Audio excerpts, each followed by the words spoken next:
செயற்கை நுண்ணறிவு ஊடகத்துறையில் புதிய மாற்றங்களை ஏற்படுத்தி வரும் நிலையில் செயற்கை நுண்ணறிவு காலத்தில் சமுதாய வானொலி என்ற தலைப்பில் 2 நாள் கருத்தரங்கு மார்ச் 14 மற்றும் 15ஆம் தேதிகளில் ஊட்டி நகரில் உள்ள விநாயகா இன் பாபிஸ் ஹோட்டலில் நடைபெற்றது. சமுதாய வானொலியின் வளர்ச்சி, அதன் சமூக பங்களிப்பு மற்றும் செயற்கை நுண்ணறிவு தொழில்நுட்பங்கள் வானொலி ஒலிபரப்பில் ஏற்படுத்தும் புதிய மாற்றங்கள் குறித்து விவாதிப்பதே இந்த கருத்தரங்கின் முக்கிய நோக்கமாகும்.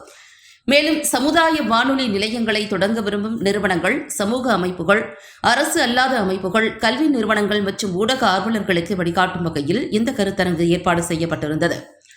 கருத்தரங்கில் சென்னை பல்கலைக்கழக இதழியல் மற்றும் தொடர்பியல் துறை பேராசிரியர் முனைவர் தங்க ஜெய் சக்திவேல் எழுதிய சமுதாய வானொலி கையேடு என்ற நூல் வெளியிடப்பட்டது. ஜேர் media broadcast solutions private limited நிறுவனம் இந்நூலை பதிப்பித்துள்ளது. கருத்தரங்கில் சென்னை பல்கலைக்கழக பேராசிரியர் முனைவர் தங்க ஜெய் சக்திவேல் பேசும்போது, இங்கிலாந்தில் நடைமுறையில் உள்ள RSL முறை போன்று இந்தியாவிலும் குறுகிய கால அனுமதி வழங்கும் நடைமுறையை அறிமுகப்படுத்த வேண்டிய அவசியத்தை விளக்கினார்.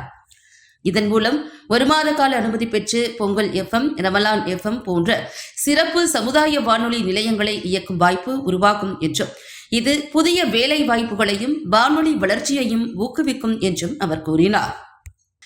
கருத்தரங்கின் அமைப்பாளர் விஜயகுமார் பேசும்போது, மத்திய அரசு சமுதாய வானொலி அமைப்பதற்காக ரூபாய் 12,50,000 வரை மானியம் வழங்கி வருவதாகவும், அந்த மானியத்தை எவ்வாறு பெறுவது, வானொலி நிலையத்தை எளிதாக எவ்வாறு தொடங்குவது போன்ற நடைமுறை வழிகாட்டுதல்கள் இந்த கருத்தரங்கில் தெரிவித்தார். தொண்டு நிறுவனங்கள், பள்ளிகள் மற்றும் கல்லூரிகள் சமுதாய வானொலி நிலையங்களை தொடங்குவதற்கான தேவையான வழிகாட்டுதல்களும் இதில் பகிரப்பட்டன.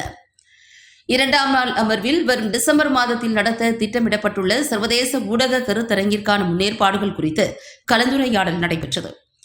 இதில் ராமகிருஷ்ணா கல்லூரியின் முனைவர் பிரவீன்குமார் மற்றும் சென்னை DG வைணவ கல்லூரி இதழியல் துறை பேராசிரியர் முனைவர் பிரகதி உள்ளிட்டோர் கருத்துக்களை பகிர்ந்து கொண்டனர்.